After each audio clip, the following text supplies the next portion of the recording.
where I prepare cursillistas, the Legion of Mary, the Blue Army, many of these militant organizations. I train and prepare how they can become Baptists, how they can become Adventists, how they can become Methodists, how they can become Presbyterian, how they can become Pentecostal, and all these areas where they must infiltrate any area. You bring up one of the other questions I have, might as well ask it now, particularly the Blue Army. Is that in some way connected with the Fatima? That's correct. Is yes. that to protect it? Or they are the army that creates the greatest promotion of that cult, of that satanic cult here in the United States. In every country, the Roman Catholicism display this promotion to the so-called Virgin. There is not even Mary, the Mary that we know in the Gospel, but a distortion of that really, truly Mary of the Gospel. They display to different militant organizations the promotional need for certain saint or virgin or whatever. And the Blue Army is the greatest promoters of the call to Mary here in the United States. The Opus Dei is another arm of the Jesuits. What that means, you have Masons, you have Illuminatis, you have the New Age movement, you have the Trilateral Commission, you have the Club of Rome, you have so many others. There are in different areas working through certain programs what they need in that particular area where these organizations move, whether there are secret or public organizations, they need to control certain area of certain people, and this is where and how they'll be ready to have them under control through these organizations. The Opus Dei mainly, they move next to what they call Christian democracy. The so-called Christian democracy is an outgrowth of this Opus Dei. It's exactly the words in Latin precisely define that. The Latin definition is for Opus Dei is the work of God. What that means, the Opus Dei, Opus meaning the work, and then you have how you call them, Dei, Opus Dei, the work of God. When the Council of Trent occurred, it was controlled by the Jesuits. Yes. How about the Vatican II?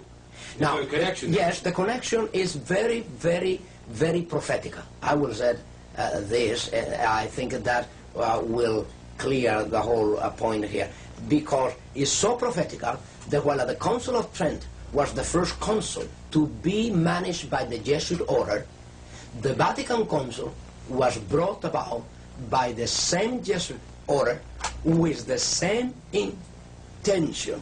And you know the intention of the Council of Trent. The intention behind the Council of Trent was the Counter-Reformation. What was the intent of the Vatican Council II? Another Counter-Reformation, but called today, how you call it? Renewal. You see the point? Now, the change wasn't named, but the intentions were the same. Yes. See, more sophisticated today. Yes. You see, the Counter-Reformation was taken to the Council of Trent. That was the entire Counter-Reformation was performed by the Council of Trent, decrees. Then through that time until today, Vatican Council II came about with the idea of renewal. That means another step forward, and the final, I will say this is the final stage of a Counter-Reformation. Now, how about the charismatic movement? What's the connection with that? The charismatic movement is serving the purpose, as we said, of one of the many issues. As we said about Saturdays and Sunday, they'll pick up every issue with different denominations.